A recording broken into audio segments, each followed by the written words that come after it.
and welcome to Sports Strategies, a program that focuses on topical issues and developments in the business of sports. I'm Alf de Blassis. One of the legacy venues provided by the Toronto 2015 Pan Am Para-Pan Am Games was the Mattamy National Cycling Centre. This state-of-the-art velodrome in the community of Milton, northwest of Toronto, is the only facility of its kind in Canada and only the second in North America that meets top international standards. And while it's the official new home of Canadian cycling, this venue is much more than just a bike track. To discuss the establishment of this venue and the long-term benefits of this facility, we're pleased to be joined by the Olympic silver and bronze medalist and former chef de mission of the Toronto 2015 Pan Am Games, Kurt Harnett. Kurt, thanks for joining us today, and congratulations on this spectacular facility with this special architecture.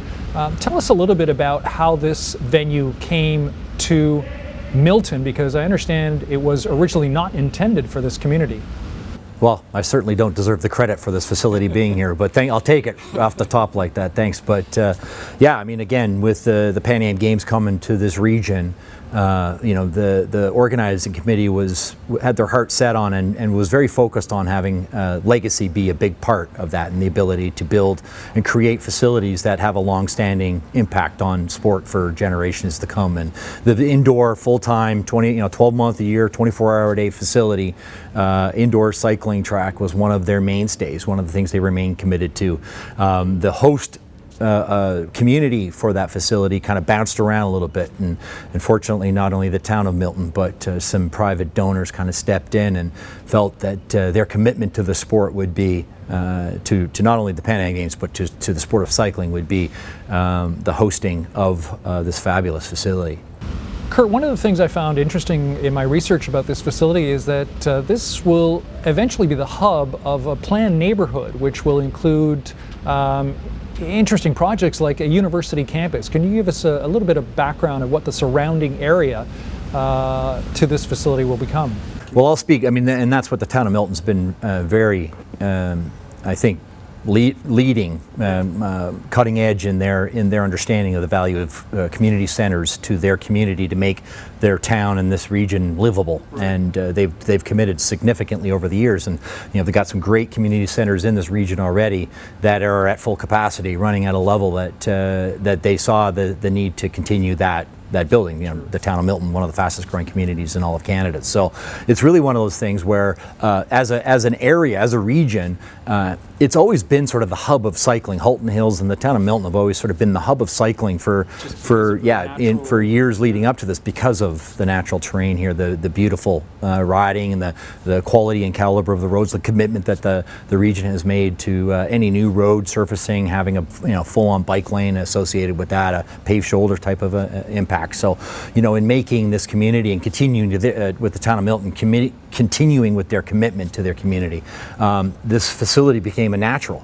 And again, with the broader plan of bringing a university campus on site, perhaps expanding some of the sport opportunities that exist in this venue on sort of the footprint that the property this is on, really does, I think, lend itself to future growth. One of the other key features of this facility is that it won't be strictly a cycling venue, but it has amenities for several other sports, and it will function as a multi-sports venue. Can you give me a little bit of background as to why this facility was intended for multi-sport use?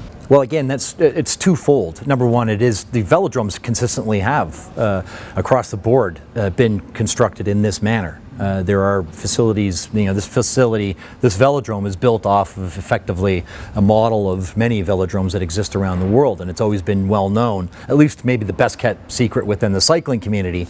But in general, it's a great multi-sport, multi-use facility, not only from a sport perspective, but from a community, from a concerts, trade shows, all of those types of elements. I mean, this facility's built to accommodate all of those pieces.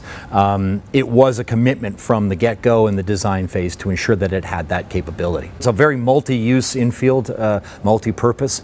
The nets can come down, so basketball game can be going on while riders are riding around the track. We're stationed sort of up above the track. There's a 300-meter walking track, running track that exists up here inside the facility. Weight rooms, fitness facilities, yoga rooms, meetings rooms. I mean, this office space. I mean, this facility does encompass a significant amount of. It is truly really multifunctional, multi-purpose. This venue cost $56 million and it was built with public and private funds. Could you explain the exact funding model and how much of the funding was contributed by the private community? Well, one of the exciting things that the organizing committee for the Toronto 2015 Pan Am Games put into place, one of the mandates was that any facility was going to come with sort of a skin in the game from a community that was going to host that facility.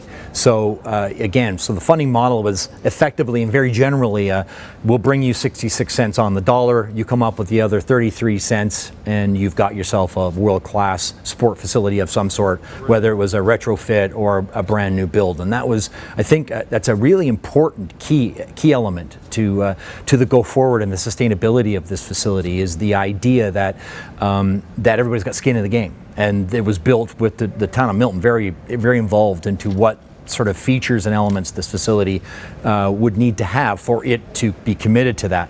One of the great things that happened with this facility was the private element that you sort of touched off in your question, is that it was the only facility in the general build with all of the Pan Am game stuff, all these new builds and all the retrofits that went in, that saw such a significant amount of private investment. Almost, I think it was over $14 million came into this facility from private donors. People that were committed to the sport of cycling, very passionate about it themselves, and saw this as their legacy to the sport go forward. Kurt, thank you so much for joining us today, and we look forward to watching many world-class cycling events right here at this venue. You can have your say on the subjects that were discussed today on Sports Strategies. You can express your point of view to the program via social media using any one of these access links.